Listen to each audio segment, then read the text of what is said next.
Hola gente, bienvenidos de nuevo a mi canal, a mi Jardín al Desierto. Mi nombre es Samantha Klein y hoy quiero abordar un tema más que ya he mencionado en los otros videos, que sería la turba, sobre si conviene o no utilizarla en el jardín. Hoy voy a hablar entonces de las especificaciones y hacer una comparación entre el uso de la turba y el uso de la fibra de coco en nuestro jardín.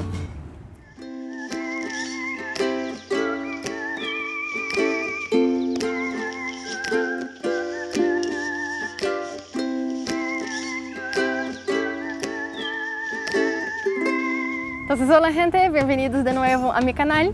Perdón por haber tardado tanto con los videos, pero tuve un problema con la cámara. Hoy no sé si ustedes ven que la calidad está diferente porque estoy grabando con mi teléfono, pero así es la vida. Hoy entonces voy a comparar en este video el uso de la turba o de la fibra de coco en el jardín.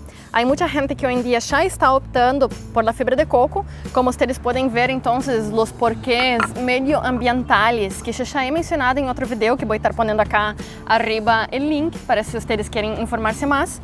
Pero también tenemos que ver que las propiedades de uno o el otro también se diferencian y eso va a afectar mucho entonces si nuestro huerto va para adelante o va a empezar a tener problemas. Entonces, sobre el tema medioambiental, ustedes ya saben muy bien, para quien ya escuchó entonces el podcast sobre la turba, que la turba tiene un impacto ambiental muy fuerte y va a ocasionar entonces pérdida de hábitats, liberación de gases de efecto invernadero a la atmósfera y también va a impactar muchos animales con la pérdida de hábitat y también cambiando el flujo de agua en nuestro medio ambiente. Pero hoy quiero entonces hablar un poquito más sobre el impacto que va a tener en nuestro jardín y por qué entonces no utilizar ese. Voy a estar haciendo ese video entonces migrando de acá a donde voy a hablar y voy a hacer videos ahí atrás también para mostrar en la práctica cuál es la diferencia entre los dos.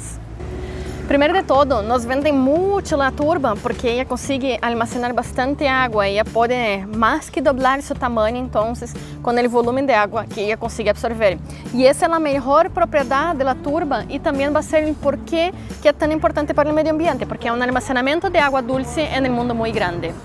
Pero ni toda esa maravilla que nos venden, ¿no? La turba, ella tiene una gran capacidad de retención de agua, pero al mismo tiempo, después que ella se deshidrata, ella pierde por completo la propiedad y es muy difícil rehidratar ese material. O sea que si nosotros vemos a dónde viene entonces la turba cuando nosotros compramos, son esos paquetes entonces sellados que retienen humedad dentro de él. Después que pierde la humedad, ya no tiene tanto ese efecto positivo de mantener nuestro sustrato bien húmedo. Pero si nosotros vamos entonces ver la fibra de coco, ella viene en bloques deshidratados y compactados. Y después cuando agregamos agua en ese bloque, va a salir entonces ese material que va a hidratarse mucho también, va a retener mucha agua. Y aunque él se seque, nosotros vamos a conseguir rehidratarlo. Y ahora quiero mostrar entonces para ustedes en la práctica qué pasa con esos dos materiales. Entonces ese es el formato que viene la fibra de coco normalmente, o sea que sería entonces en esses bloques compactados, bien duros, ¿ya? O sea que quiere decir que ellos ya saben que ese material va a conseguir expandirse. Y si agarramos entonces y ponemos, empezamos a poner agua, nosotros vamos a empezar a ver que ese material va a empezar a expandirse.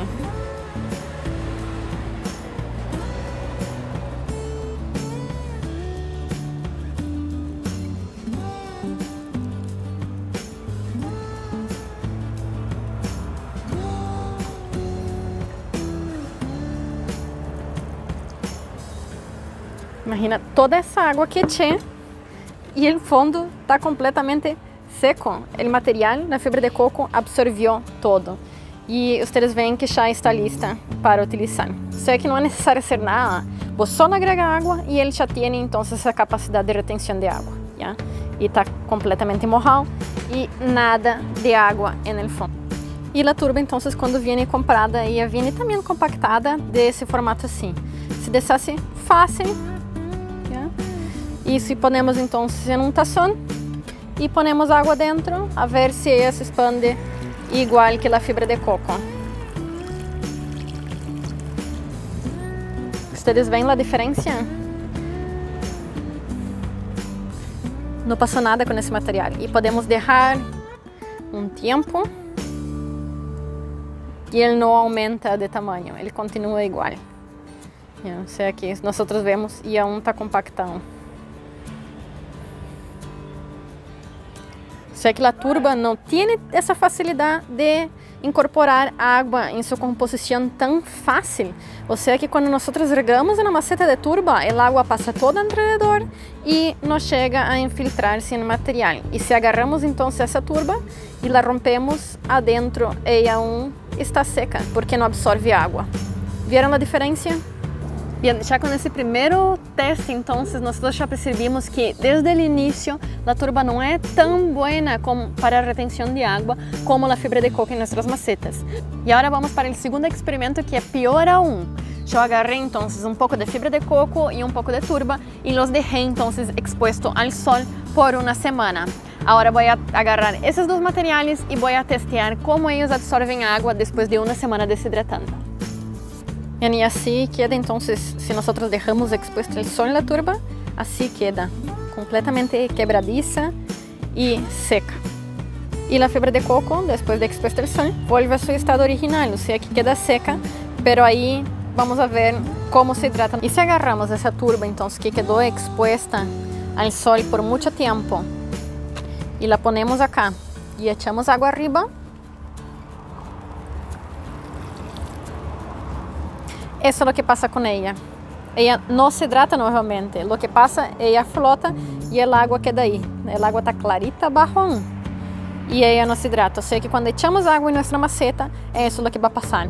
El agua va a caer para abajo de la maceta y no va a hidratarse. Nosotros tendremos que venir acá y quedar masajeando y masajeando y masajeando. Y aún así, si nosotros vemos, aún está seca. Ya si nosotros agarramos entonces esa fibra de coco que quedó deshidratando por una semana y echamos agua,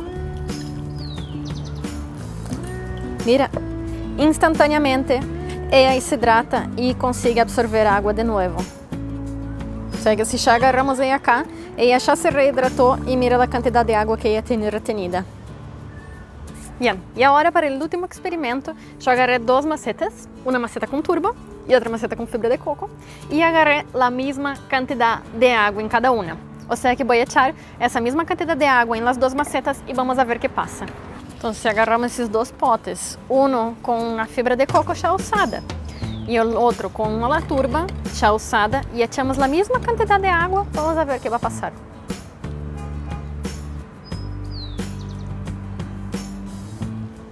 Ahí echamos en uno. Mira, la turba flota, no se hidrata.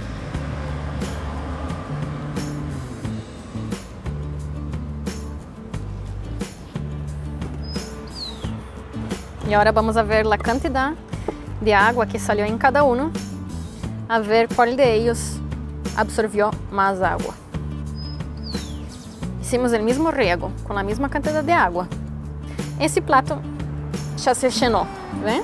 Y ese aún no se llenó por completo, aún está seco. Y si nosotros vemos las dos macetas como están, essa está completamente saturada de agua. Si nosotros apretamos, cae agua. Y essa aún continúa seca. El agua se extravió por abajo de la maceta y no se hidrató. Si nosotros apretamos, casi no hay agua, continúa seca. O sea que la turba no tiene la capacidad de reabsorción de agua después que queda seca. La fibra de coco continúa igual.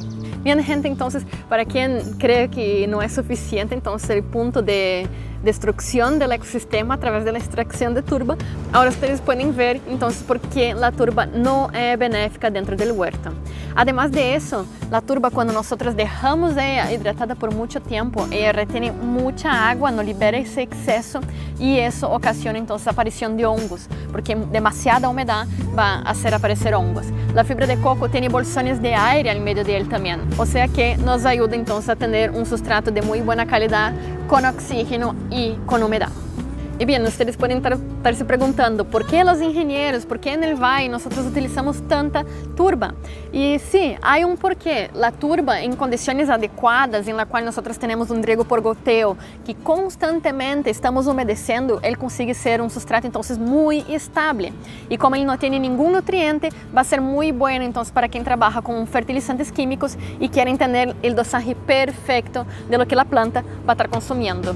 Pero en el jardín las cosas no son tan reguladas. Nosotros tenemos viento constante que seca muy rápido el sustrato. También tenemos un sol muy fuerte porque allá en el valle nosotros cultivamos la mayoría de las cosas dentro de invernaderos. O sea que nosotros no vamos a tener un ambiente constante para que la turba se mantenga húmeda por mucho tiempo. O sea que por favor prefieran la fibra de coco, tanto para el bien de tus plantas, pero como para el bien del medio ambiente también. Espero que haya sido edificante esse vídeo e hasta a próxima. Tchau!